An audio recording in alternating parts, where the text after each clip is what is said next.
And welcome everyone to another exciting adventure and journey on riding through the unknown. I'm your host, Michael, and today's guest is a guest I am so excited for you all to experience and hear his story. It is an amazing story, and I've heard it on other podcasts, so I am excited he is here with us. And so I'm going to hand it off to my incredible guest to share his story. So I give you the one, the only, ultimate experiencer extraordinaire, Dave Hunt. Oh, hi, Michael. Thanks for the intro. You're welcome. Yeah, that's cool. I'll start off by telling people who don't know who I am. Obviously, most people don't know who I am. But my name's David Hunt, just Dave Hunt. I run a YouTube channel called David Hunt Talks, where I've, in detail, given my testimony for what happened in my life. So I basically started out. I was born in London in the 70s, and for the first 15 years of my life, I was a very stereotypical abductee.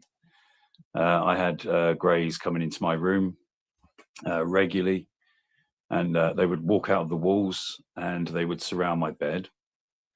And I don't remember much about the actual events during the abduction. I only remember them coming to take me. Sometimes they would have American soldiers with them. I knew that they were American because I was into like toy soldiers and stuff as a kid, and I recognized the different types of helmets. And these guys that used to come in with these greys, if they were the soldier level, they had the sort of drop ear helmets, like the Americans do. And then sometimes there would be guys that looked more like they were higher up, like commissioned officers and stuff, just wearing these jackets with epaulets, all that kind of stuff. But what I'm more known for was what happened to me in my 20s, where a sort of campaign of deception was launched against me by these entities. They didn't come in the same guise this time. They came as like the human, like Nordic looking ones. I was taken on board a craft after I'd been to hospital for an x-ray with my wife and 3-month-old daughter. And they convinced me to get involved in a contact program where I'd help them by introducing them to other people.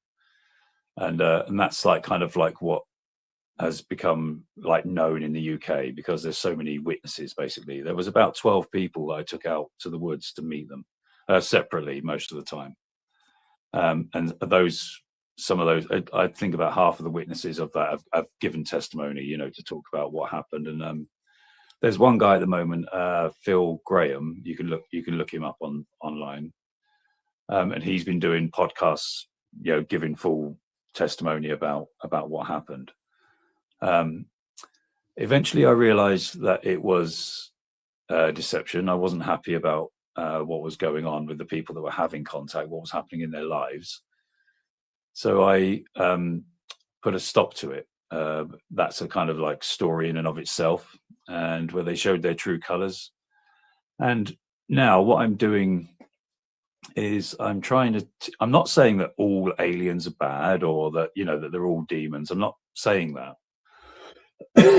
But I can only talk from my own experience and like what I know. Do you know what I mean? And I just trying to show people that we should be using discernment when dealing with non-human intelligence, because it's when something has the ability to be deceptive, like i.e. with shape shifting and all the rest of it, then we'd have to treat them, I suppose, like we would treat any stranger, and accept that we don't know. And one of the things that was kind of concerning me was that I was going online and I was listening to a lot of people who were giving their testimonies about their alien encounters or their alien abductions. And my concern was that a lot of people haven't questioned their experience. Like they've taken verbatim like what these entities have told them, or they've taken the experiences on face value, and then they've walked away from that thinking that they know something about alien contact or what the situation is with humanity and stuff. And I just want to tell people that when I called them out on the deception, that they showed their true colors, and things were not as they appear to be. I actually had an existential experience when I was a teenager, and I realized that now, years later, that the reason why this campaign was launched against me was to derail me from my, if you like, genuine spiritual path. And I think that there's a lot of that going on with the so-called ET phenomena. It's too regular. There's too many people that are going through it. And like, if it was like entities that were coming from like Zeta Reticuli or, like something like that, and they were just a technological advanced race, it just doesn't make sense, the sheer consistency of encounters, and I have no doubt that there are, possibly millions of people all around the world that are going through this on some level. And that, to me, sort of smells more like something that's like a control system that we're all involved with. When I was born, I had this distinct feeling that I was back here. I wasn't really very happy as a child, like just sort of, I didn't want to be here, and I knew that I was back here, and I assumed that these grey entities that were coming in my room at night time, I assumed that they were coming to everybody, because I just thought that they were part of the control system. And now as a, like, I'm 50 now, but like, I've come back round to that conclusion. I do think that we live in a control system, and I think that these entities are probably just the minions of something else that's going on, and that things aren't exactly as they appear to be. Like I say, I don't want to say they're demons, and I don't want to take it necessarily to a religious context, but I think there is a reality to like the deceptive nature of what's going on, and the fact that we are being hoodwinked as to who we are. I think that's the bigger story, if you know what I mean, is that we're not being told, or we're having the truth kept from us, by a control system. So yeah, please, Michael, ask away any questions that you might have about it.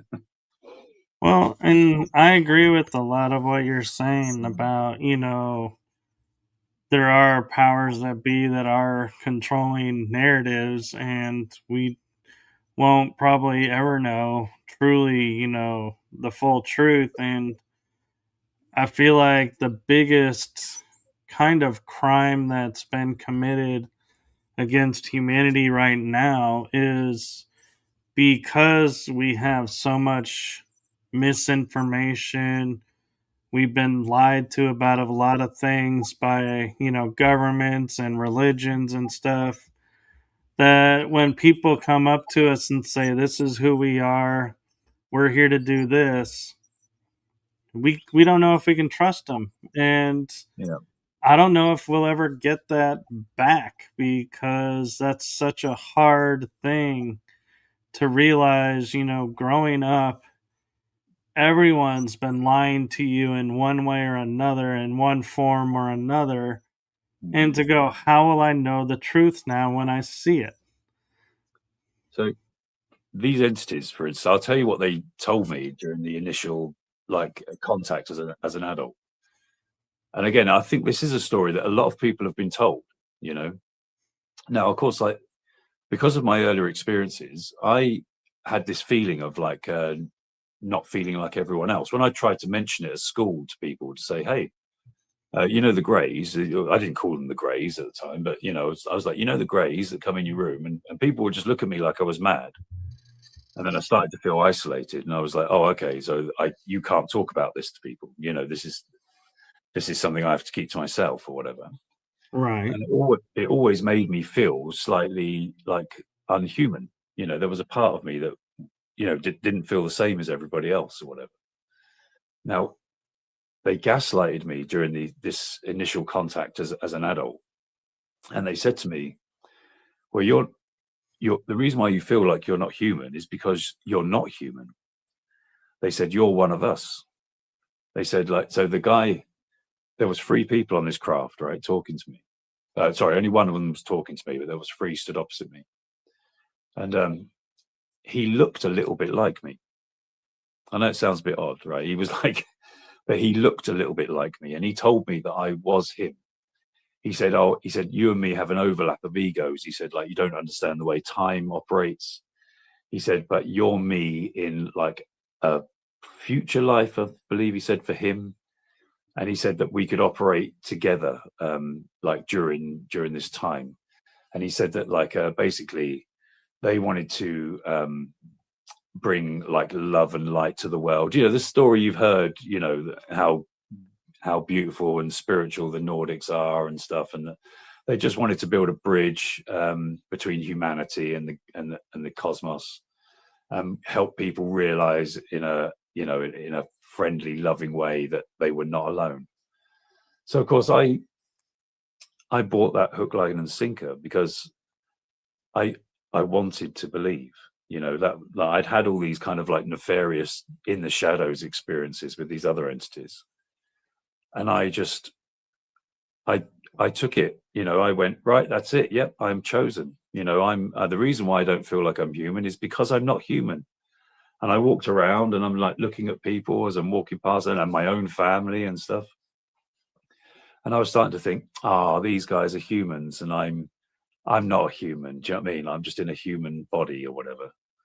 And of course, what it was a really clever way of like isolating me.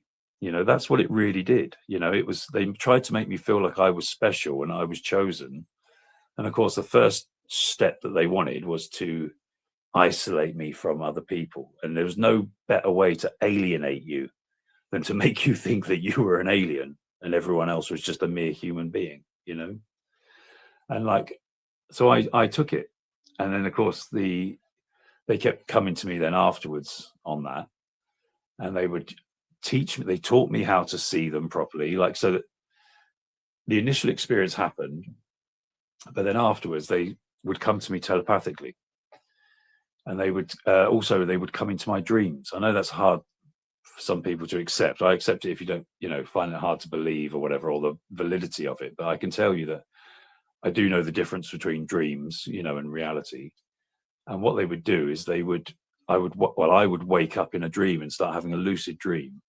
And then these guys would break into the dream and then they would start talking to me in the dream. And all I can tell you is from my perspective, it was real. And of course, like I had lots of other experiences with them as well. So I know that they were real, but like, they would come into my dreams and they were telling me that it was easier to communicate with me on the dream level.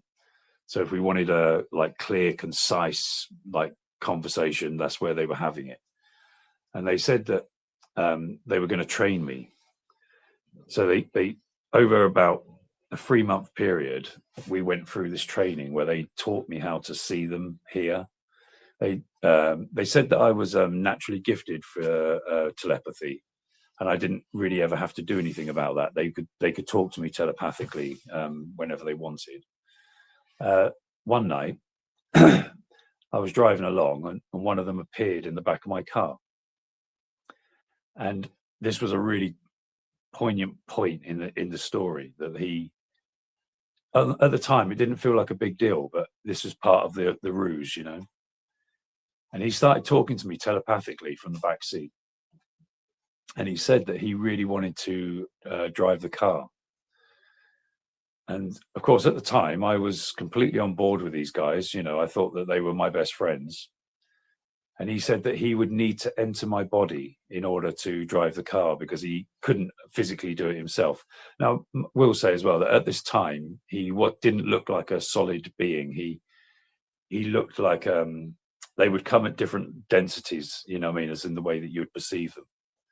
Right. And he looked like a kind of like a ghost, like you could sort of kind of see through him, but I could see the features, the head, shoulders, and all that kind of stuff. Kind of like a hologram. Yeah, it was like, I don't know if you've ever seen the film The Frighteners. Have you? Yes. Yeah. So it kind of looked like that, like the ghosts on that, and but obviously in this um, Nordic form. And he said to me, "Yeah, I need to enter your body so that you can drive the car, but I can experience what it feels like to drive the car." So of course, I just let him because, like, I was in a situation in my life where I thought that I was spiritually enlightened. Okay, I thought I knew what was going on because I knew for a fact that the graves were real. I'd had this existential experience, which I'm happy to talk about in a minute, which made me believe that I knew that what the true nature of reality was. I actually think that experience was valid, but all I'm saying is that at that time in my life, I hadn't interpreted it like properly. I was too young to Right. really understand what was going on. So I thought that I was spiritually awakened. That's how I was. I was walking around. I'm like, I'm a good person because I'm a vegan and all this kind of stuff. And I'm this spiritually evolved, enlightened being. So I thought I was completely in control. What I didn't realize is that I may know a few things, that other people didn't about the spiritual nature of the world because of my experiences, but I wasn't streetwise. Okay, spiritually streetwise, let's say. Okay, so I let this being into my body. Now that it would come into play years later because they used that quite a lot. They would come into my body quite a lot, and I would experience it like I was in a plane cockpit, and it would be like there was two pilots. So it wasn't like I'd leave and go somewhere else. I could see what was going on. I knew what was going on, but they would come in and they would take over, like as if you were handing the controls to them. Right. And now it wouldn't be that, like I said, with the driving, it wasn't like that. But I'm talking about when they were interacting with people, and other people have come forward and explained what it felt like. And apparently, it was it could be terrifying and quite mystical as well. But they would come in, and then they would start talking to other people through me, and I would be sitting there and I'd be watching it. And these guys had like all the information on these people. They would be blowing their minds with like what they knew about them, like the way that a psychic medium would, but like on steroids, as if everything was just bang on, and they would start telling them about their life. They started doing this thing. So part of the program was they would send me into a social circle, and then they would use like a hypnotist selection, I called it, where it's like, say I went into a social situation and there was like 20 people there. They would, so as I'd get the telepathics, okay, we're coming in, and it's like, yep, they would come in to my body. And then I'd watch them sort of like scanning the room, and then they'd go round, and then sometimes I'd be involved as well. Like they would say to me, like, "I'll go and talk to this person." So I'd go and talk to them, and they'd want me to like talk about like kind of conspiracy theories and all that kind of stuff, and see how open they were. And sometimes I'd be talking to them, and they would just be feeding like telepathic messages to me saying, yeah, go for it, mention UFOs. They'd say, ask these guys if they've ever seen a UFO. So I would, and then I'd like, they were gauging the responses from what they were saying. Now, if they were open, and like I say, a lot of the time you'd go into like say I was one time I'm thinking of particular was a barbecue. I was in the garden, and they'd go around, ask questions, but it would be like the way that a hypnotist, if he knows he hasn't got you particularly under a spell, he just calls you off stage, and he might start with 20 people on a stage and whittle it down to like kind of 2 or 3. But those 2 or 3, he's absolutely got them, like they'll do anything he wants, and that's what they would do. They would whittle it down to people that were open. And then once we sort of had them, they would say, well, do you want to go and see a UFO? They'd say, tell him you can take him somewhere to see a UFO. So I'd do it, and they, more often than not, they'd be well up for that, and I'd take them out to places. And of course, these guys would appear in the sky. They'd appear in different forms. Like sometimes it would be like white lights that look like these orbs that everyone's seeing, the UAPs or whatever. Sometimes it would be discs. They turned up as a triangle one night, and very occasionally, I can only think of like kind of 2 times, but they would turn up as a classic flying saucer, like with the windows and everything, the whole thing. And so then what would happen is they would gauge the person's response to having a UFO sighting, and then they would say to me that, like, oh, tell them that they can meet us if they want. Now, what I found was that even out of the people that wanted to see the UFOs, I would take them to places so they could see the UFOs. But then once they'd actually seen one, and I said to them, do you want to meet the guys inside? Most people said no.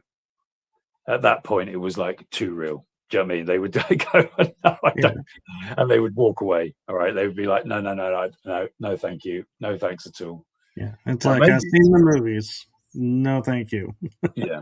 And they were right to do so. That's the thing. I mean, maybe it was like on some level, it could have been their own intuition that was saying, oh, no, this, because there were people that were saying that I was dangerous, like if on some level they understood like what it was I represented, because at the time, like I say, I was fully on board with them and I was working with them and everyone thought that I was an alien and that at the very least I was working with the aliens, and people had like different opinions about that. But what I found was when I could say there's a few people that went all the way, and there's people that decide they saw the UFOs, and then they turned around and said, I do want to meet them. I feel like I'm chosen for this as well, and I want to be an ambassador for the Earth, and I want to act as a bridge for these guys. Do you know what I mean? And they would go through. And so if that happened, it wouldn't be a question of going on board a craft or anything like that. They would say, tell them to meet us at this place. Well, and I'd come as well, obviously. And they would have places like very secluded places, like in woods and stuff. And there was one particular place that I went to quite regularly where I was told to go. And actually, it was kind of funny. It was called Eden, this place, So like, used to take them to Eden, and they would just appear. Sometimes they wouldn't appear at first. We'd be there for a while, and they wouldn't be there, and I'd be thinking, oh, that's right, and I wasn't hearing anything off them. And then all of a sudden, like, you turn around to leave, and then as you turn around to leave, they'd be there, and they would have short communications with the other people, like a short telepathic communications. And then what I would see after that was that those people's lives would start falling apart. They would start, like, first they would go into some sort of shock, for a few days, and then they would be all over me, like coming to me for advice, because as far as they were concerned, I knew what was going on, and I was there to help them, and I was trying to, but I would see like the opposite effect of what I was expecting. I thought that this was all going to be for everyone's good, and that's not what was happening. What was happening was they were falling out with, like, their parents, and getting into trouble with the police, and doing all these sort of mad things. Some of them getting into like drugs and all that kind of stuff, and it was just like, I found it like really concerning. So I started to question the narrative. Now, these guys, they had the UFOs. Do you know what I mean? They had the blue tight fitting suits, and they had all the rest of it that people report when they say that they've had encounters with aliens, Right.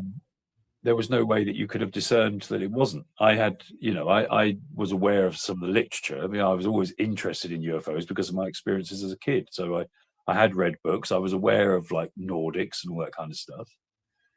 And that was my framework for who these guys were. Although they did tell me who they were, I also went, okay, yeah, because lots of other people are having this experience as well, And so I just sort of took it at face value. But then when, like in real life, people's lives were falling apart, I started to question them. And then a couple of times there was incidences where I took them out to meet with them, and they would look completely different. And I questioned them on that, and they said, "Oh no," they said, "we change the way we look depending on the person." They said because we like to make them feel more comfortable or whatever. We'll change the way we look depending on how they expect to see us and all that kind of stuff. And I was thinking, well, hang on a minute, I don't do that. And if you can do that, like, what do you actually look like? Because now I don't know anything. I didn't know like what they look like at all, because if someone looks three different ways to you, you don't know if any of them or one of them or whatever is the actual true image, Right. So I started to become like very like wary, and then I went as far as saying that I wouldn't do it anymore, and I started to refuse to do what they were asking me to do, and my life started to go out of control. It was like they went quiet on me for quite a while, but I had a series of unfortunate events, which led to me living in a tent. And when I first met them, I was married and had, children, and I was living in a house and a job and all that kind of stuff, Right. And it had all gone by the time this was finished. And I was living in a tent. I had no money. I kept like getting like odd experiences happening to me, but they had stopped talking to me directly. So I knew they were around, but because I could sense them. But like they weren't talking to me anymore, if you like. So what happened was, and this is where I want to tell people about how dangerous getting involved with non-human intelligences can be. So eventually I'd had enough of being in the tent. Okay. And I decided that, right, I needed to go home and live with my mum and dad for a little bit, which wasn't any fun. I was about 31, 32 at this point. And I said, like, okay, I'm going to have to, because I'm hungry, I'm tired, I'm not well. So I went home, and I had about 3 or 4 weeks of kind of R&R, where I was eating well, and I was getting over. I thought, okay, it's brilliant. I put a stop to it with these guys, and it's over. It was like getting out of an abusive relationship. There was like a weight lifted off me, and I was sorry for the damage that had been done, but there was nothing I could do about that. But I needed to look after myself, and I needed to live on. Like I said, I had children and stuff, and I needed to get my life back in order. But then one night, they sort of played like a sort of I don't know, like the naughtiest cards, that they had up to that point. And all evening long, I was walking around my house and stuff, and my mum and dad's house, and I had this horrendous feeling on me, and it was like as if like a murderous entity was like on your back, and it was right there, like on my back, everywhere I went, as if it was right on my shoulder, and I could not shake it, and I knew it was spiritual, I knew it was like, something, it meant me harm, and my mum and dad couldn't sense it at all. And I was like, go out in the garden for a cigarette and stuff, and it was just palpable. It was there. I couldn't see it. I couldn't feel it, but it was absolutely there. I've sort of described it before as like, if you was in an elevator, and like a serial killer got in and stood behind you and had bad intentions and the door closes, like it was like that. It was absolutely horrendous. It was, like I say, it was horrible. So I made a schoolboy error, and I thought, I can't handle this anymore. I'm just going to go to bed and go to sleep. Now, I'll tell you, anyone who may go through this in the future, if you've got something on your back, do not go to sleep. Okay, it's like you drop your defenses. And once I'd gone to sleep, now this is where it comes back to what I was saying earlier. Okay, I found out later on that the reason why this entity was able to get hold of me was because of the permission I'd given years before of allowing them to enter my body. Now, the last memory I have is going to bed. I felt absolutely horrible. It did not leave me, this feeling and this presence. But at some point I passed out. I went to sleep. And that's the last thing I remember. My next recall is waking up in hospital. Like, I think it was like 2.5 days later. Now, what had happened, and I can tell you now, I was not suicidal. Okay. I was actually, like I say, I'd been through some hard times and with this stuff, but like I was on the up and up, I was sorting my life out. And but what officially happened was that I went to bed, and then at 1 o'clock in the morning, thereabouts, I got up, went downstairs, went into my mum's drug cabinet, took a whole bottle of diazepam, like a Valium, and then took a bottle of whiskey and downed a whole bottle of diazepam with a bottle of whiskey. Oh my gosh. Left the house, right? Walked a couple of streets away from the house, walked into a field, went over a fence, walked into a field where I assume the effects of the narcotics and that, I collapsed in a field, and it was January in the UK, which is cold enough to kill you at that time of year. And I was laying in a field, basically dying of the effects of the drugs and possible hypothermia going to come on.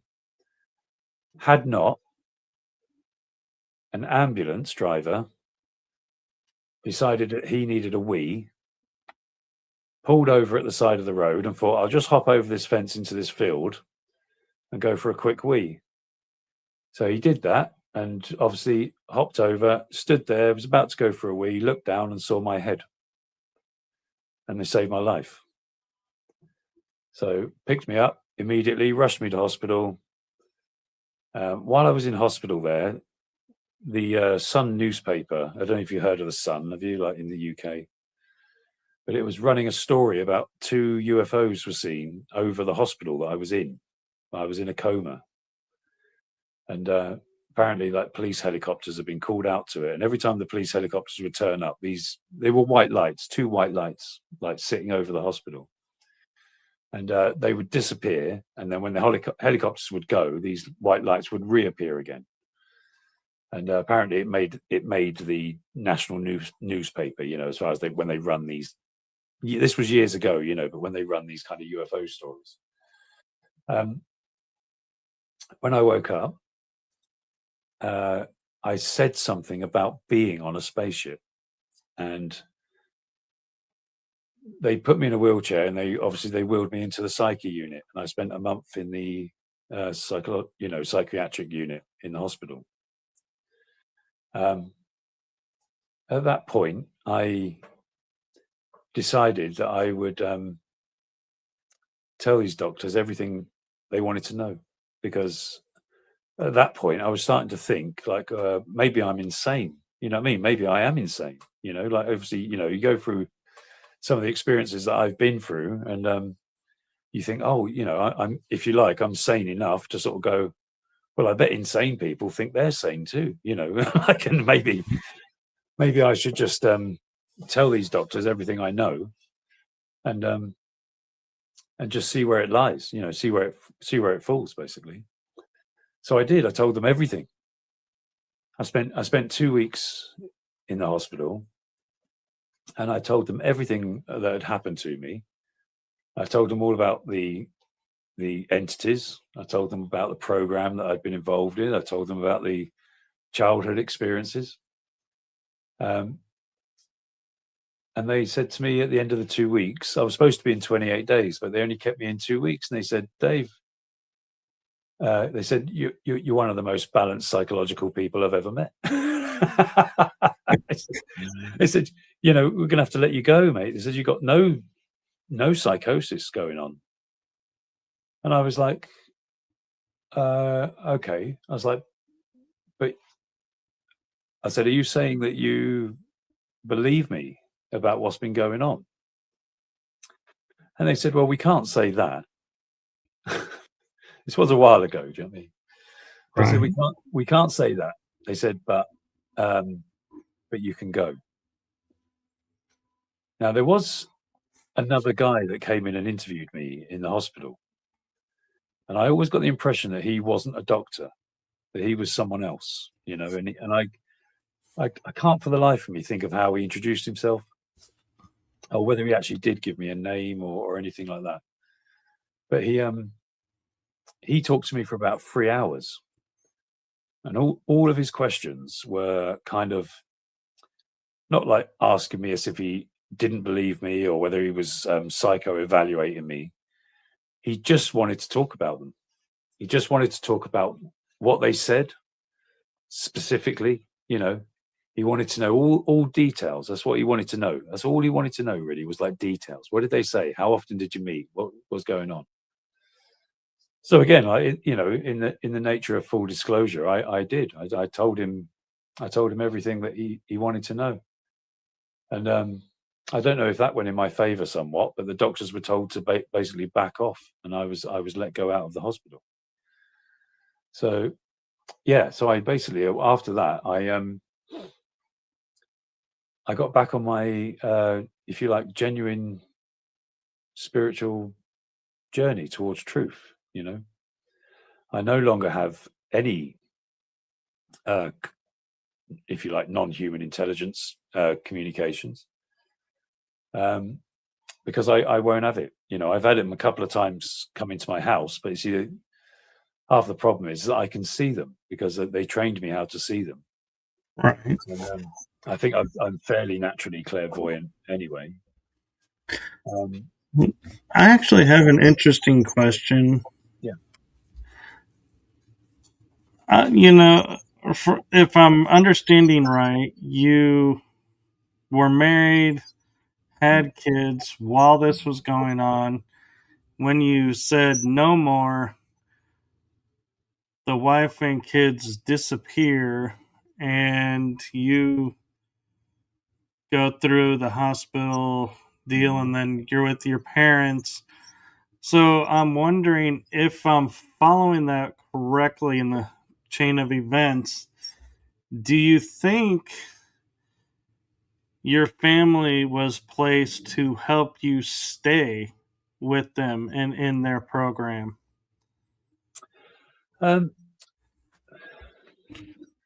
It was to be honest with you, when the program started, it was like the start of the end for me and my wife. As soon as it started, Okay. all right. So we immediately had a difference. So I'll go back to the original event. So me and my wife and my 3-month-old daughter, when we were taken on the way back from the hospital, my wife experienced seeing the craft. Right, she was driving because I was sitting in the back seat with the baby, you know, in a baby seat. Right. And, so she was the one that called my attention to the fact she called it a shield. You know, it was like looked like an upside down shield. You know, was in front of the car. like above and in front of the car, but pacing us. And she said that like she was the one that called my attention to that, and I was like looking and saw it and stuff. But then I experienced the going on board the craft. She only experienced missing time. And I said to her that that was totally in line with what I experienced. I said, because when we were all on the craft, but she was off to my left, and then my daughter was off to her left, but it's still in the baby seat. And my wife's chin was like on her chest. She was absolutely out of it. And my baby was asleep as well. But to be fair, my baby was asleep when the initial contact happened. But like, so I assume she was probably being kept under, just like my wife was. And so I went through the initial communication with them on my own. So when we got back to the house, and she then confirmed that she'd lost 45 minutes on a what normally would be a 25-minute journey. And I was trying to tell her what had happened, and she was immediately going, "No, that's not what happened." She said, "We saw the craft, we saw the craft, and then it blinked out." And I was like, "Yeah." I was like, "We were taken on board the craft." And she was like, "No," and she wouldn't have it. And then we even had the ticket for when we left the car park from the hospital. So I was like trying to say to her, like, explain this. That's why she will accept that we lost 45 minutes, because I proved it to her on the day. Do you know what I mean? Right. But like, but she, and I said to her, I said, I know you lost time. I said, because I said, and I know you don't have any recollection. I said, because you were absolutely comatose when you were on the board the craft. I said, like, that was, and of course, like I think from the entity's point of view, it was actually important. They were trying to separate me from everything I had in my life. So I don't think my wife and family and that were in on it. I think the entities were trying to separate me from them. They were trying to take me away from what was actually stable in my life. Do you know what I mean? So I belonged more to them than I did my family. And at the time, all I can say is that like I always felt like I had a special role being here, because of the other stuff that had happened. And I did choose them over her. I'm sad to say, that is kind of what happened. I chose my relationship with them over her and a stable life. So yeah, it won't happen again, mate. I'll tell you that. Oh, I'm sure it won't, but thank you for clarifying that. And I'm curious, now that you're free of them, you know, does your ex allow you to see the kids, or is she Well, still, nope? I never actually lost access to seeing my children. Do you know what I mean? I was always very close to them. And even when I was living in the tent, my wife would bring the children up to me and let them stay with me sometimes in the tent, So we made the best of it, And she just couldn't have me in the house. So she was well aware that something was going on. I didn't have to sort of try and prove to her that by that time in the story, she was well aware of what was going on. She'd experienced a lot of strange things. So she'd seen like entities, and she'd had like bedroom like experiences, encounters, where she would wake up in the night and see them in the room. And then one night, I was laying upstairs and she was laying downstairs. And I had like what people often refer to as sleep paralysis, Right. I was laying there, and then all of a sudden I couldn't move, and I felt like kind of scared, like a fear had kind of gone over me. And then I had this sense of an entity, like sort of like stood at my headboard, like sort of like I couldn't see it because I couldn't look anywhere, but I that went on for a while. And I went downstairs after it finished. I was completely awake as well. That's the thing, is I wasn't asleep or mid-sleep or anything. I was just laying there, do you know what I mean? And it happened, and paralyzed, all the rest of it.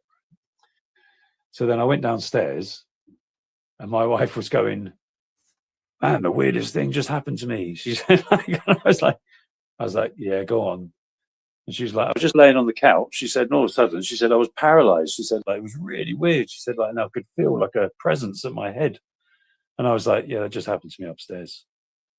You know, so she was well privy to like a lot of these weird peripheral things that were happening. You know, she wasn't having the full blown contact, and I think that was on purpose. I think a lot of that was on purpose, so that because I think if she had, obviously, she would have like not been on board, but she would have related to me better. You know, she would have gone, "Oh, Dave, yeah, okay, you know, this is what's going on."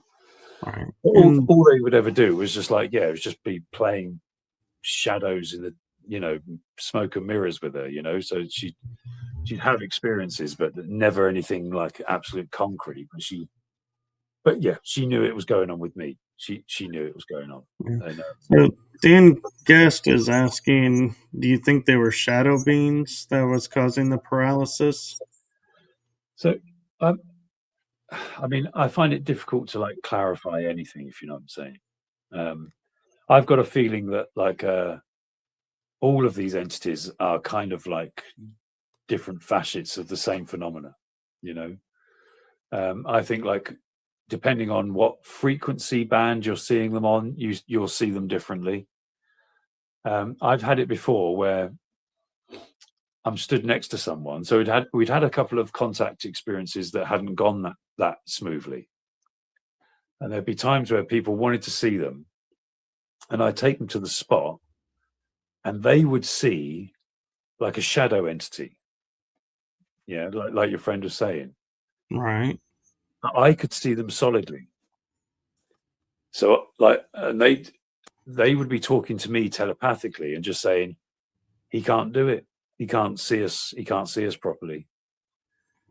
And I'd be like saying to them, like, you know, like going through breathing exercises and stuff like that. And then there was a technique they would use where they would want you to not look at them directly, but to look like away. You know, like the way people say, "Oh, I saw something in the corner of my eye." You know, Right. they would use that technique. They explained to me that the spectrum of vision was actually broader at the peripheral of our vision. And then what they would do is they'd get them to sort of, if they couldn't see them, they would get them to stand like, you know, adjacent to them. And then very, very slowly, and I'm talking sometimes minutes and minutes of this, very, very slowly turn their head and allow them to come into the central vision. And then what would happen sometimes is that people would see them as shadow entities. And then if they did the exercise properly and allowed it to happen, the shadow entities would then turn into the formed entities. Or they would sometimes go from dark to light. Sometimes people would say to me, "Oh, it looked like a shadow entity." And then when I got to sort of like kind of 45 degrees, it looked like a white entity. And but then sometimes people would just never be able to get to see them directly. So I've got a feeling, I can't say for sure. Okay, I wouldn't say to you get, you know, to the comment that that I know anything I don't know. But my strong suspicion is that we see these entities in all different types of forms, but it could be the same source, you know. But it's just depends on who you are and what you're, how you perceive them, basically. Yeah, everyone's kind of perceiving them separate, differently, and I think that accounts for a majority of it. Obviously, I do believe there's a myriad of different beings, okay, out there. But the way we perceive them has a lot to do with our ability to be able to perceive frequency. It's not Right. necessarily that we're seeing them for what they actually look like. I think we're seeing them for what we're capable of seeing, you know. And like I say, I know that two people can be stood next to each other and they can be seeing different things. And that was the same for the UFOs as well, to be fair. I'd had that where I could see a disc but the person next to me could only see a white light, and I had no idea. Again, I think the same thing was in play, because at the time I wasn't sure what was going on with that. And I would ask them, and again, they would just say, it's just perception. It's just like different people know how to perceive differently, or at different levels of natural giftedness. One of the things they did explain to me, which I believe was probably true, was they said that what we call spiritual gifts and stuff like that is very similar to like playing a guitar. They said that people fell into three kind of main categories. They said you have people that are gifted. So you have people that are spiritually gifted, born with a gift, of clairaudience, clair vision, all that kind of stuff. And they said, of course, you always get some people that just can't do it no matter what. They're just the absolute other end of the spectrum.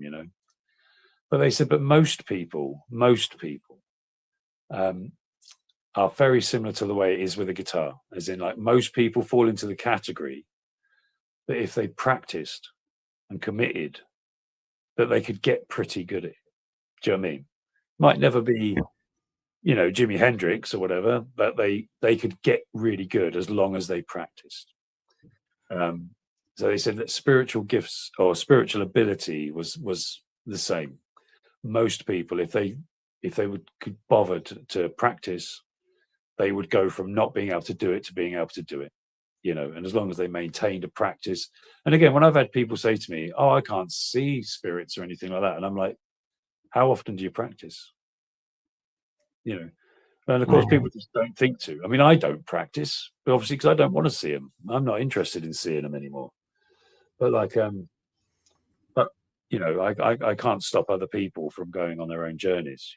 I do think that we're going into a period for humanity where we're kind of going through some sort of awakening and some sort of kind of great revealing.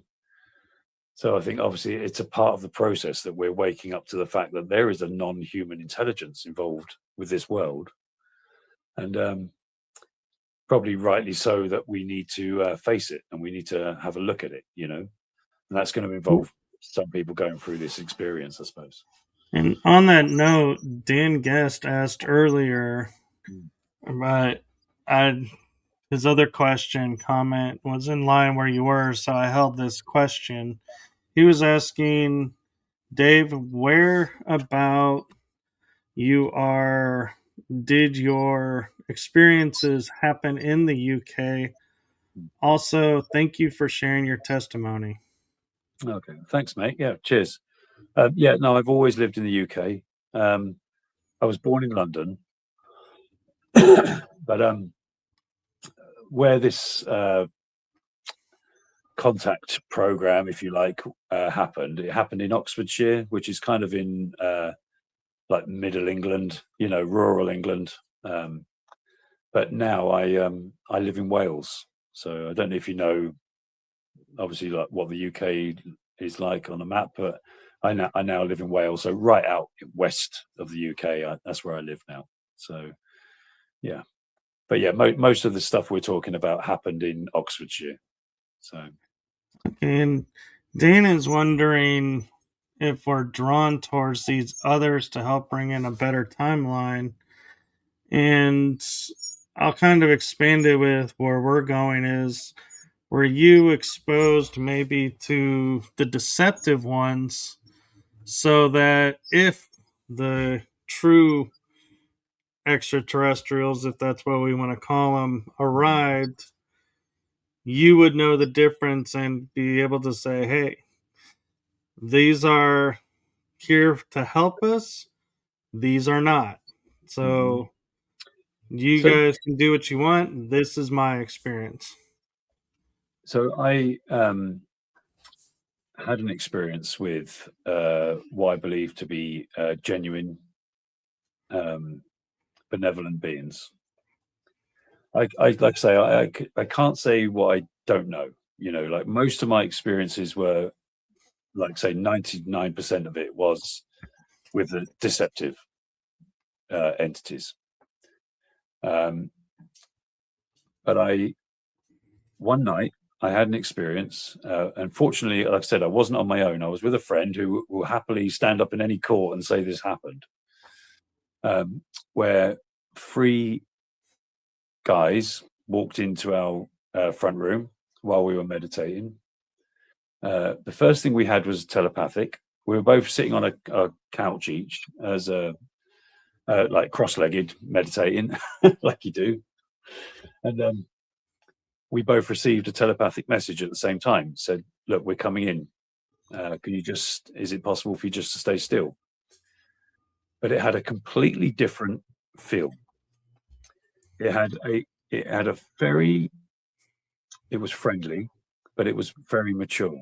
It was like just a very down to earth kind of spiritual maturity about it. Wasn't all mystical and all this kind of stuff, like what a lot of the deceptive stuff is. Very mystical in nature, very sort of like, ooh, you know what I mean? It loves to do that to you. It thinks that that's what you want. But these guys were not like that. And they walked in to the front room where we were, and there was 3 of them. One sat next to my friend. The other one knelt down on the floor near where I was sitting on the couch. And the third one, who seemed to be controlling things. Now, these guys, they also looked like these Nordic entities. They looked like human beings, right? But they were also wearing these kind of fairly like tight-fitting suits and all that kind of stuff. Now, at that point, I passed out, but my friend, he didn't. He was sat there and he was conscious for the whole thing. And what he said happened, he said they laid me on the couch. They laid me down on the couch, the one that was by me. And he said he got out this light and he started passing it from my head to my feet. And he was doing it over and over again. And the guy that was sat next to my friend, his name's Ricky Meadows. He has gone, like I say, he has gone on record about this. He said that the guy that was sat next to him on the sofa explained to him that they were genuinely helping me. He said that Dave would be dead by now. He said if we didn't keep coming and doing this energetic work on him. He said that they were doing something to heal my body, right? And he said that they couldn't stay very long. He said because they basically, he said it was like as if like the control system would triangulate down on them very quickly, and they said they only had a matter of like minutes, before they had to leave. They didn't try to sell him any bullshit. He said they were really lovely, but not overly in a sort of like kind of a fake love and light sort of way, you know what I mean? Which I think a lot of that is deceptive. A more authentic. It was just, he said they were just so mature. He said they were just like a really, really mature guys, lovely guys, but not in a way that made you feel they were trying to sell it to you, you know what I mean? And so my next conscious experience was that I saw him as he was like putting me back up right on the sofa. And I looked over, and the guy that was next to my mate Rick, he waved at him like a child, he did this sort of silly wave like this, right? And my mate just like went, waved at him back, and then he got up, and they got up, and they just kind of smiled at us, but they were gone. It was as if they didn't have time to hang around. And I was like, said to him, like, I said, what the hell just happened then, And then he told me everything that had happened. And I was like, I think we just met some genuine ones. These guys were not from this matrix, if you like. I think they were coming from outside of what we call, the construct or whatever.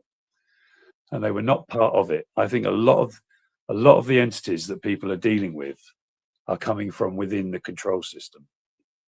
So we're talking about like what is commonly referred to like the astral realms and stuff like that. But they're all the astral realms, or whatever you want to call them. They're part of this control system. They're just levels of the frequency of the information field that we can't see with our physical eyes. That's what we call the astral realms, basically. And they're coming down from those frequencies, and they're coming into the control system because they work for the control system. And we're the product, That's not, I'm not saying it's all doom and gloom. It's far from it. The truth is beautiful. But the lie is what they're involved in, and they're involved in maintaining the lie. Do you know what I mean? So Yes, and I think it's important, that we distinguish this, because how many people will sit there, and go, "Oh, you're looking like, say, the Nordic, for example," and you're like, "Oh, I've always been hearing, people talking about how beneficial they are," so they'll just blindly let them in because they think that's who it is, and it's important to hear that, yes, they may, look like, but they may not be. And so we have to use discernment and know who is coming and not coming, and that there are groups out there that don't, have your best interest in heart. So don't just go, "Oh, you're not from around here. You must be here to help," and that's right. I mean, open your door. we have to hold them to the same standards as we hold other people. So it's like, you get all the, like I say, I've heard people before, like on podcasts, where they're saying, and I'm not cussing anyone's experiences, okay? Like I say, I understand everyone's had different experiences, right? And I can't put myself in other people's shoes. I know that. But what I will say is that I've seen people that are telling one story about how they've been involved with spiritually enlightened beings and stuff, or the Galactic Federation of Love or whatever. And when you look at their faces, they're telling a very different story. They look like people that have been through trauma and that are suffering from Stockholm syndrome, or they've been fed a load of like bull and they've bought it, and it helps them sleep at night to believe that it's true. And I'm really like, trust me, I have so much sympathy for people that are going through that, because I've been through it. I'm not stood here on a pedestal saying how I would never be fooled like these people. I'm saying I was absolutely fooled by these people. And I only got out of it through like some humility, to realize that I was wrong. I was wrong. I was the idiot in the situation. I was wrong. And I had to go back to square one, to find out who I actually was. But I always say, like, like, how comes, like, you'll see these people and they'll say they're involved with this, that, the other, or whatever. And you're like, okay, well, call them down to look after your cat while you go away then. And they'd be like, what do you mean? I'd be like, well, surely they would do that for you. I said, even your neighbor would do that for you. And she's not a spiritually evolved higher being, but she'd help you out. She doesn't even like your cat, but she'll look after it for you because she's your neighbor, right? Right. It's like, why wouldn't these guys do that then? Why won't they help?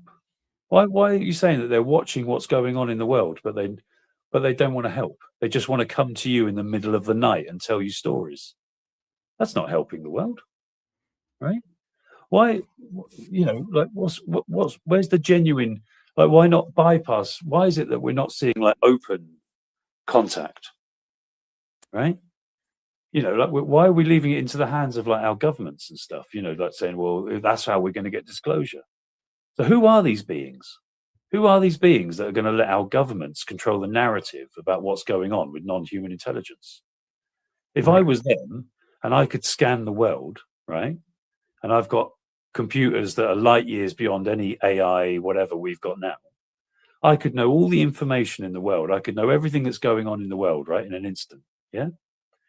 Why would I choose, out of all of the people in the world, to work with basically sex offenders in suits? You know what I mean? Why would I choose to work with them, right? Only if I was of the same ilk, only if I was nefarious as well, But like, if I was genuinely wanting to help humanity out and get it to move forward, I would bypass them That is exactly what, I would bypass them and I would come straight to the people en masse, put a UFO over every town, broadcast out into everyone's minds, and explain to them the situation that we're in and how to get out of it. That would change the world, right? I'm sure maybe there's a nuance, there's a better way of doing it than what I'm suggesting, but they would know what the better way to do it was. What they wouldn't do is just do a load of clandestine stuff, keep disappearing and appearing, abducting people. It's just not nice behavior. If I took someone out for a drink and then the next day they woke up and couldn't remember anything that had happened the night before, do you think and I turned around to them and said, well, that's because that's for your spiritual advancement, mate. I don't think it would stand up in court, do you? Right? Right. So these guys suggesting that they're just doing it to try and protect us, like taking our memories away of what happens when you're being abducted and all this kind of stuff. And the whole idea of like it being about genetic experimentation, well, that's got to be baloney as well, because either that or they're not as good at gene splicing as we are.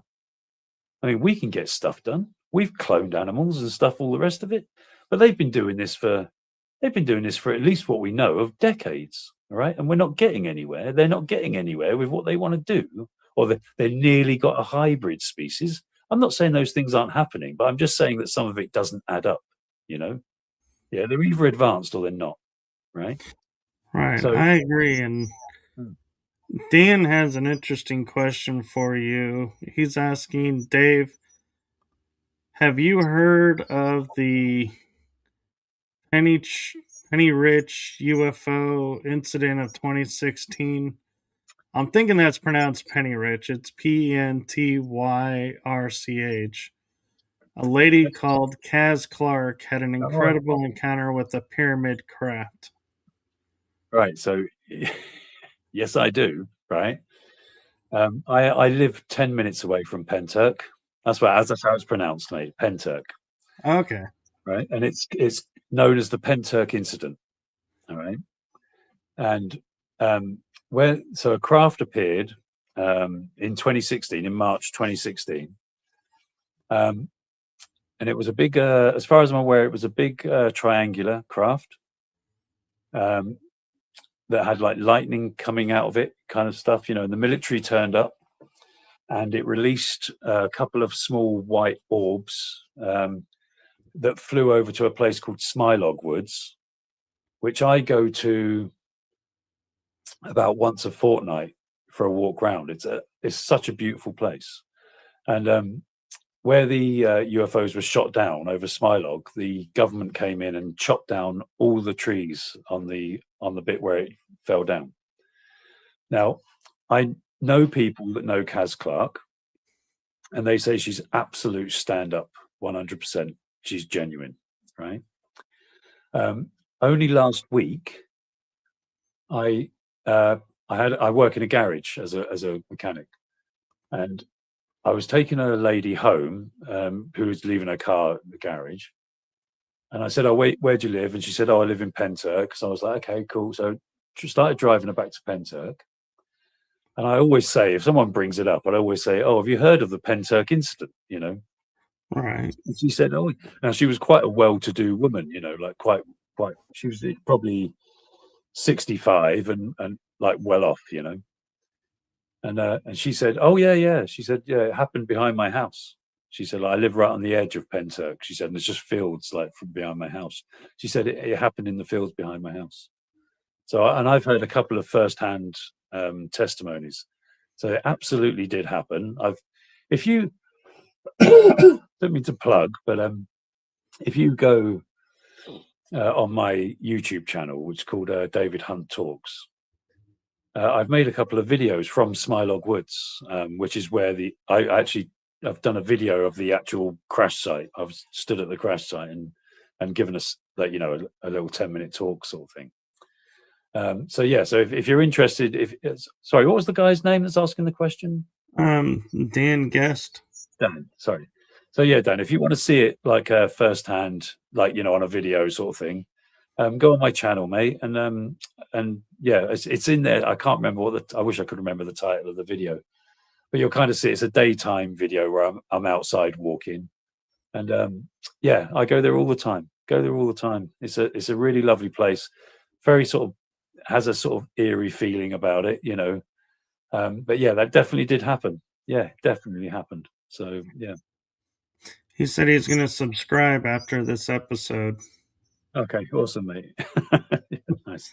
I think there's about 60 or 70 videos on there, where, like I say, I talk about my experiences in more detail, and but I also help a lot of people with coming to terms with awakening, because it's not what people think it is. You know, like enlightenment is not all roses and sunsets. You know, it's quite a raw process of coming face to face with what you really are, and the truth. You know, Yeah. so Personally, I wish it was the rosy field, yeah. but Now that's yeah, it's not. Well, it is true that the truth will set you free, you know, but That's first it will true. piss you off. Yeah. Yeah, that is true. But like, So yeah, yeah, and one question you mentioned, you knew you were on the ship, mm.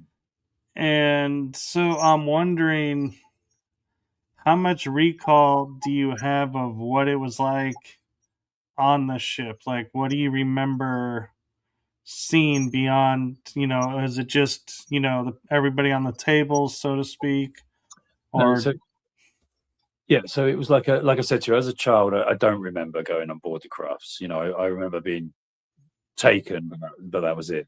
But as far as the initial trigger experience as an adult, it wasn't what people generally think that it would be like. So it was daytime. This was about 1:30 in the day, you know, and it was a sunny day. Okay. When I was on board the craft, it was only a small craft. It was like like a small flying saucer type thing, and it had windows. Uh, Now, when I was in there, like I would say, it was only about like probably the whole craft was probably only about 30 foot, you know, like in diameter. The inside of it was kind of dark. It wasn't that there was lighting. It was like very similar to like if you were stood in someone's attic of their house, you know, but they've got ceiling windows. You know, it was just kind of like that. And they had like panels and stuff, you know, but it it all looked a little bit sci-fi, to be honest with you. Like, and I again, I wonder about the deceptive nature of what it was all about. I can't really trust any of it, but like it was almost exactly how you'd imagine like a 1970s, you know, someone was like saying, "Oh, build me a stage set for an inside of a UFO." You know, it was very similar to that. It had like knobs and levers and round buttons. Do you know what I mean? Yeah. yes, Um, but I was when I was there, and again, it just had like a flat floor, but it was not lit. It was there was no specific lighting, and there wasn't this you know, when people describe during abductions that there's a kind of like a diffused lighting. You know, they don't know where the light's coming from. That wasn't the case. The only light that I could see was coming through the windows. So it was, like I say, it was a sunny day. I'm sure they, whatever. I don't know the nature of what they were doing when I'm not around, but in this daylight situation, it was just the light that was coming through the windows. That there was like they were stood in front of a balcony window, you know, and you could see behind them, you know, that he was looking out into the daylight. Wasn't up in space or anything. I'm pretty sure it took place exactly where we were, above some fields, you know, in Oxford. Um, so, but yeah, there wasn't. I don't remember a smell. And the other thing I would say as well, as far as not having too much detail about what the inside of the craft looked like, was that the whole time that I was there, I think I was under some sort of control. You know, I was under some sort of perceptual control. Because the guy that was talking to me, that was stood in the middle, he had like almost like a hypnotic kind of stare, you know, and I found it very hard to look away from him. He was looking into my eyes, and there was a very powerful, energetic connection between me and him. and it made it quite difficult to, like, to look away or to focus too much on anything else that was going on. He had a woman to one side of him and a bloke to another side of him. All I knew about them really was that I could tell that they were really good looking, like ridiculous. When people make you feel ugly in their presence, it was like that. Yeah. I felt like an ugly little runt because they were so beautiful. But yeah, but it doesn't matter, does it? Because there's shapeshifters; they can look however they want. So it doesn't mean they are beautiful, does it? But there you go. Yeah. It kind of reminds me in a way a little bit, how we're talking about this in the movie Star Trek 6, The Mm. Undiscovered Country, where she's the shapeshifter and she starts taking the form of the captain and somebody else. And he's like, I can't believe I kissed you. And it's like, yeah, you do have to wonder, Yeah. did you kiss her or did you kiss him? Or, what, who was that even lips? And, it's like, oh, yeah, the mind just starts to go, uh oh, Well, what did we just I'm quite do? glad that I didn't kiss any of them, mate. To be honest with Yeah. you. But yeah, you're right. I mean, I don't know much about Star Trek, to be honest with you. But yeah, I assume that I've heard stuff about Gene Roddenberry and stuff. Is that his name, Roddenberry? Yes, Um, Roddenberry. so I assume that they're not just putting it out of thin air. Some of the concepts that they come up with for the show. He's definitely someone who will have had some sort of first-hand knowledge on the subject, I'm sure. So yeah. Yeah. So since, we've talked about the impacts of, your experiences and everything in those moments, Mm. I'm kind of curious to take a different turn to it and go, because of these experiences, what is your hope for the future? Okay. How much time have we got left, Michael? What's the time? Is it Well, 10 past? we have Yeah. 12 minutes left. Right. Okay. So if you like, mate, I'll have to finish on this. Okay. And Okay. it's a good point for us to come around. Obviously, we could talk for hours, I'm sure, but as far as like this show, I'll finish on this. Okay. And so I don't have any hope for the future, but I'll explain myself. Okay. I'm not being bleak. All right. But I want to come back to what happened to me when I was a teenager. Okay, I have made a video on my channel where I go into it in absolute depth, but I will just outline it for you here. Okay, and then what I've come as I've matured spiritually myself, like what I've come to realize was the truth of that experience and what it was trying to tell me. Um, so while I was awake, I was taken out of my body and I was accelerated. I assume like on an astral level at first, but like accelerated out of this reality entirely. I kept accelerating until I was going at something like the speed of light, and then all of a sudden everything changed, and I wasn't moving at all. And I found myself in I want to say place, but it doesn't really justify it. But I was beyond space and time.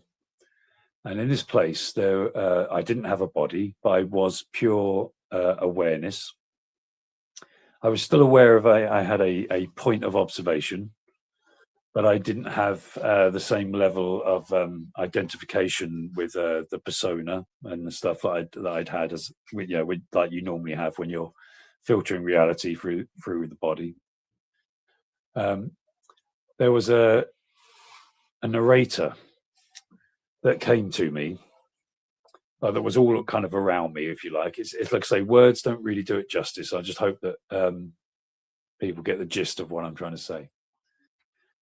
And it said to me, I want to show you reality for what it is from this perspective. Like, yeah, of course. I was, I was along for the ride. Obviously, I didn't really feel like I had much choice, but it said that I was worried about, like, and it was right at the time. I was a very angsty teenager. I had all the normal hang-ups that teenagers have, and I was depressed and worried about which girls liked me or whatever, wanting to fight everyone, all that kind of stuff. And it said, I want to show you reality for what it is, from this perspective. Now, in front of me, what happened was it felt like energy started vortexing, and I couldn't tell because I didn't have any. There's no perspective in ultimate reality. I couldn't tell whether it was right happening in front of me, like 2 centimeters in front of me, or whether it was happening 10 million miles away. There was you couldn't tell. Okay. And but there was like a kind of disturbance in the force, that you couldn't see, but it was like a vortex going up and a vortex going down, and they were spinning different ways. And all of a sudden, like a white light, like looked like a perfect star, just appeared in between them. And it said, that is reality. He said, that is everything that ever has, is, and will happen in your world. And I was like, what? And I closed in on it. And when I closed in on it, it was like a electromagnetic, like, information fields were going backwards and forwards within this white light. And it said to me that it was unlimited creative potential. The truth, he said, that's what the truth is unlimited creative potential. And it said it's the dreamer. He said that he could create realities through pure will, and that it doesn't have to create buildings and streets and cars and stuff. It doesn't do that. It's not the way. I mean, and science is definitely like on board with this now, isn't it? About the way that reality is much more like a simulation than it is an authentic 3D material, experience. And it was basically saying lines along the same lines. But bear in mind, this was 40 years ago.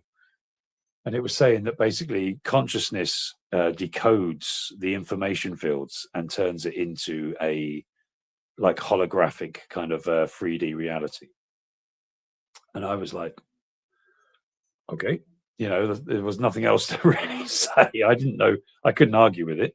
And everything, it was like hyper real as well. It was like, so when I came back from it, I realized just how dreamlike this reality actually is. And it was a little bit like having your head pulled above water for the first time. It was like I've been living my whole life underwater, and this was showing me a hyper reality.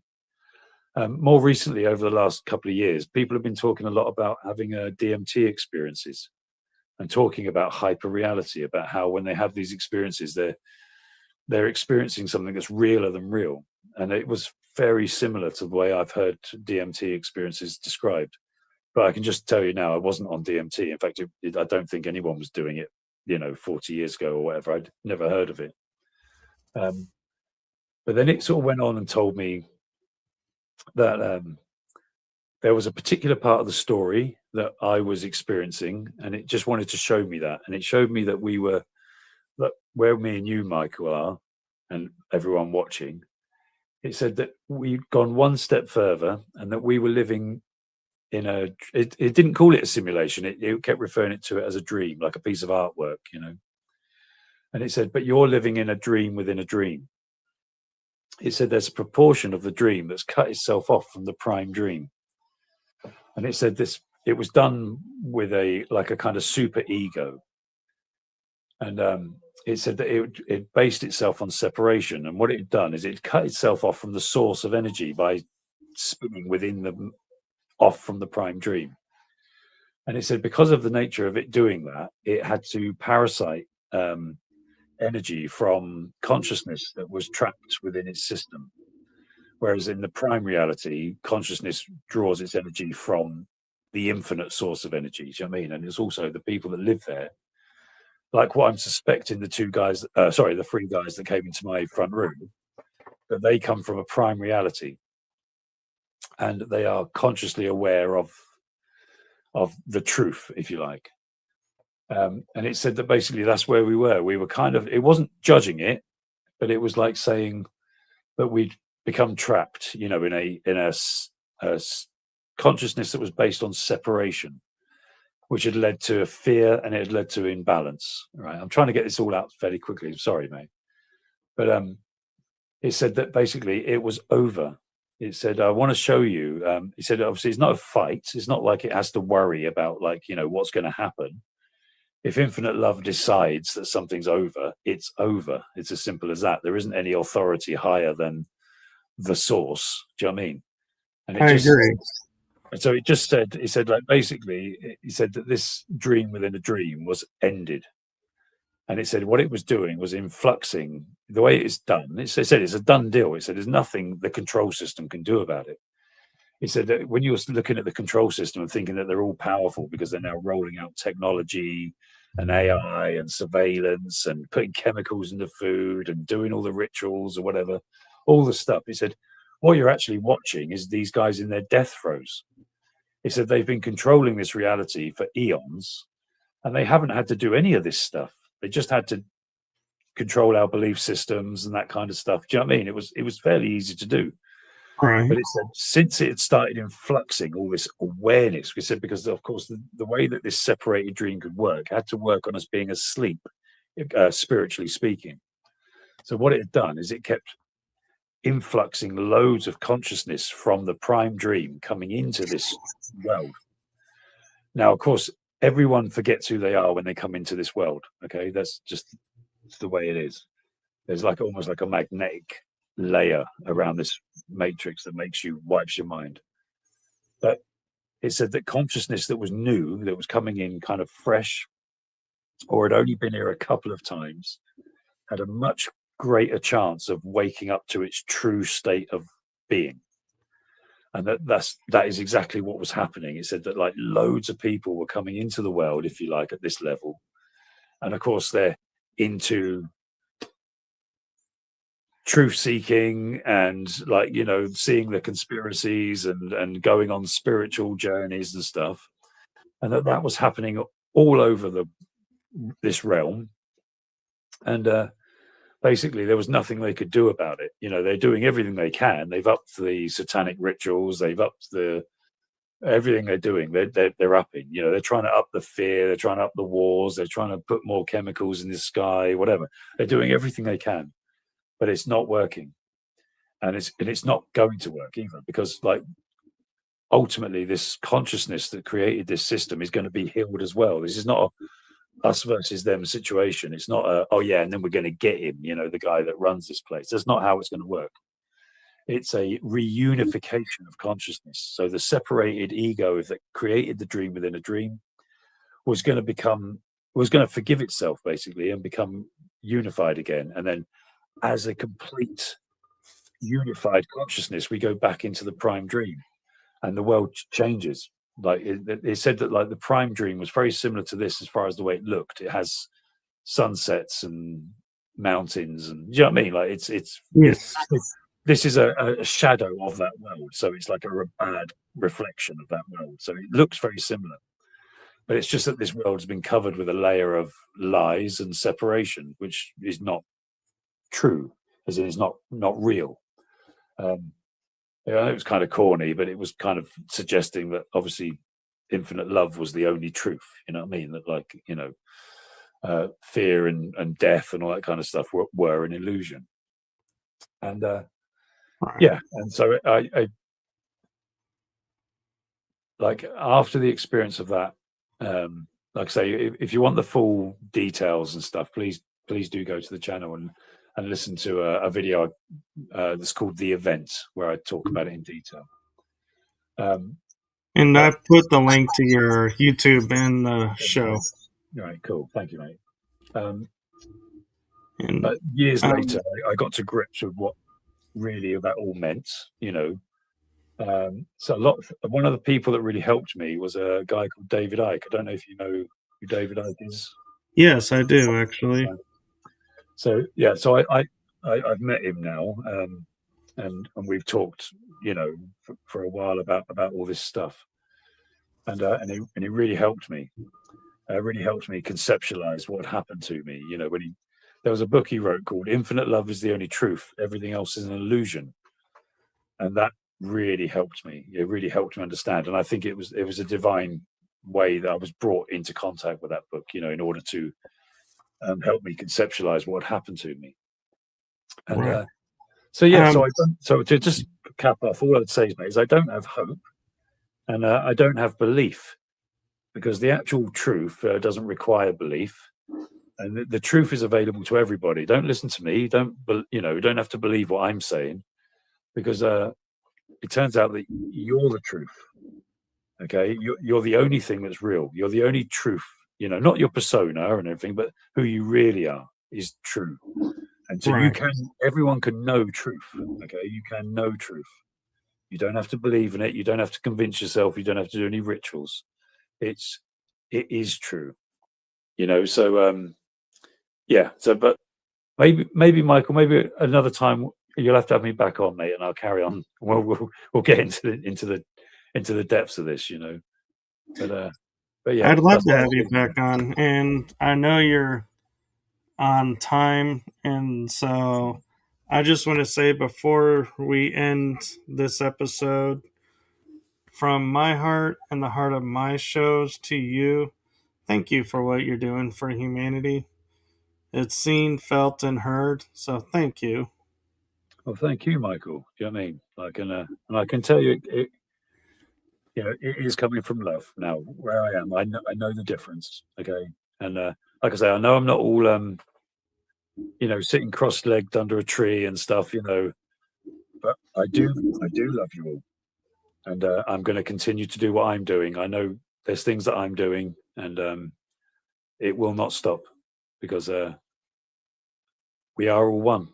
And what I do for me and what I do for you there's no differentiation. So yeah, we just carry on. And thank you for what you're doing, Michael, because you're creating platforms and you're helping this message get out there. So you know, effectively, we are all one thing, mate, helping itself out.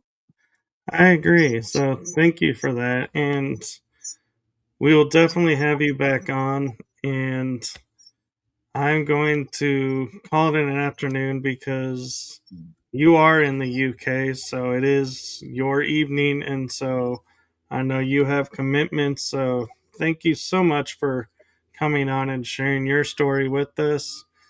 And everyone, make sure you follow his channel for his videos. Follow my channel, as you never know when he'll be popping up again on a future episode. And so, with that, I'm going to say, have a wonderful afternoon, everyone. And thank you again to you, Dave. Have a wonderful week, Dave, and blessings to you. And with that, I'm going to say goodbye, everyone. Thanks, Michael. Bye, everyone. Take care.